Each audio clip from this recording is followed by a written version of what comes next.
Is Jake Paul the real deal?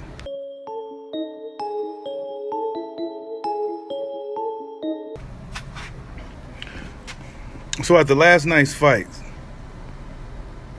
Jake Paul went up against Anderson the Spider Silva, the legendary Anderson Silva.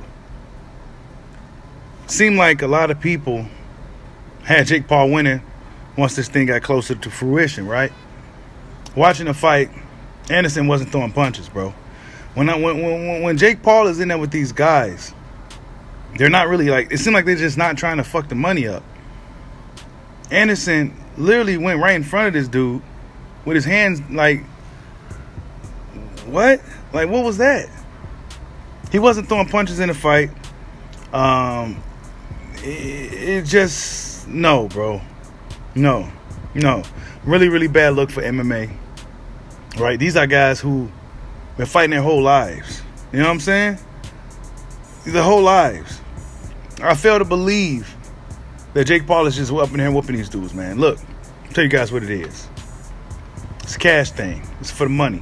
Jake Paul is a name. Showtime is using him as a name. And he's trying to goad guys like Canelo Alvarez into the ring so they can make some big, big money. Nah, bro. Nah. We knew it was a wrap when they was dancing together, doing the Michael Jackson thing during the little screenings and all that shit, right? We knew it was a fucking bullshit then. Big Anderson Silva fan. Kind of crushed that he just lost that fight like that. He said he failed his mission. But in my opinion, it like the mission didn't even start. He wasn't really punching.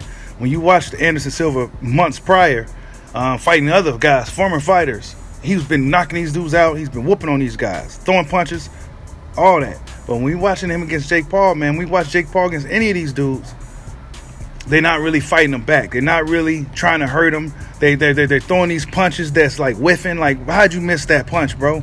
Like, and I know, understanding Anderson Silva's advanced age of 46 years old, but he's been doing this his whole life. It should have been like riding a bike up in there with a guy like Jake Paul. I'm sorry. So, not a good look for MMA right now. The MMA is what? 4-0 against Jake Paul or something like that, or 5-0, whatever. How many MMA fighters he's been fighting? He's been whooping on these dudes. They've been stopping him, and it's making the sport look bad in the end. I would like to see Jake Paul in there with a real fucking boxer. Like, subscribe.